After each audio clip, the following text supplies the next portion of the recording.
मेरे चैनल पर आप लोग का स्वागत है। ये बेटी का विवाह गीत अच्छा लगे तो लाइक, शेयर और सब्सक्राइब कीजिएगा। कमेंट भी करके बताइएगा। ऊंची तोहारो घरवा हो बाबा, नीची तोहर दुआर। ऊंची तोहारो घरवा हो बाबा, नीची तोहर दुआर। हथिया है पियासल हो बाबा, पोखरा दिहा खोनाय। हथिया है पियासल हो पापा, पोखरा दिहा खोनाय। ऊंची तोहारो घरवा हो चाचा, नीची तोहर दुआर। ऊंची तोहारो घरवा हो पापा, नीची तोहर दुआर। हथिया है पियासल हो पापा, पोखरा दिहा खोनाय।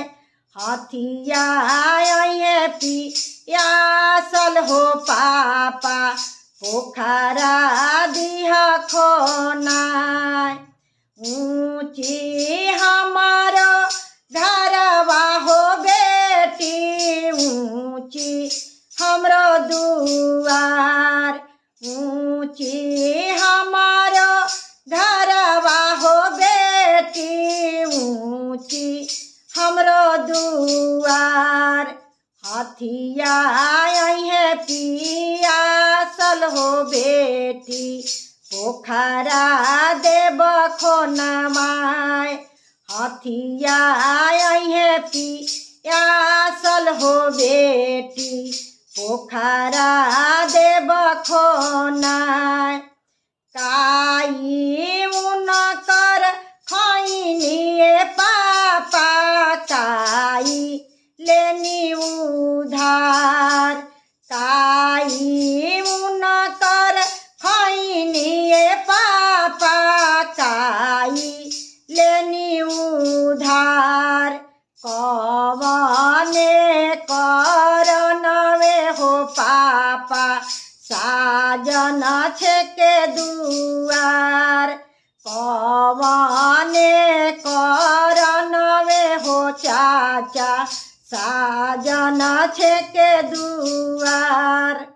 पानमा उनकर खैनी हो बेटी, फुलवा लेनी उधार।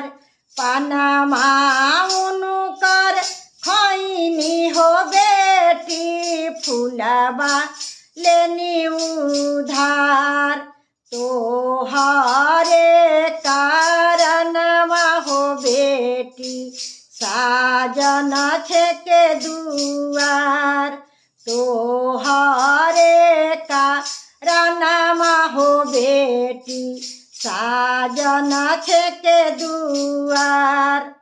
पानमा उनकर फेरी दिए पापा, फुलवा बिना छितराय।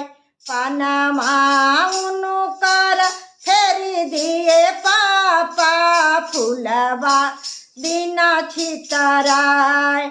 हमारा के लेके पापा कोना में पैसती, साजन छोरे दुआर। हमारा के लेके पापा घर में पैसती, साजन छोरे दुआर। पानमा उनकर फेरबा हो बेटी, फुलवा देव छितराय। पानमा उनकर फेरबा हो बेटी, फुलवा देव छितराय।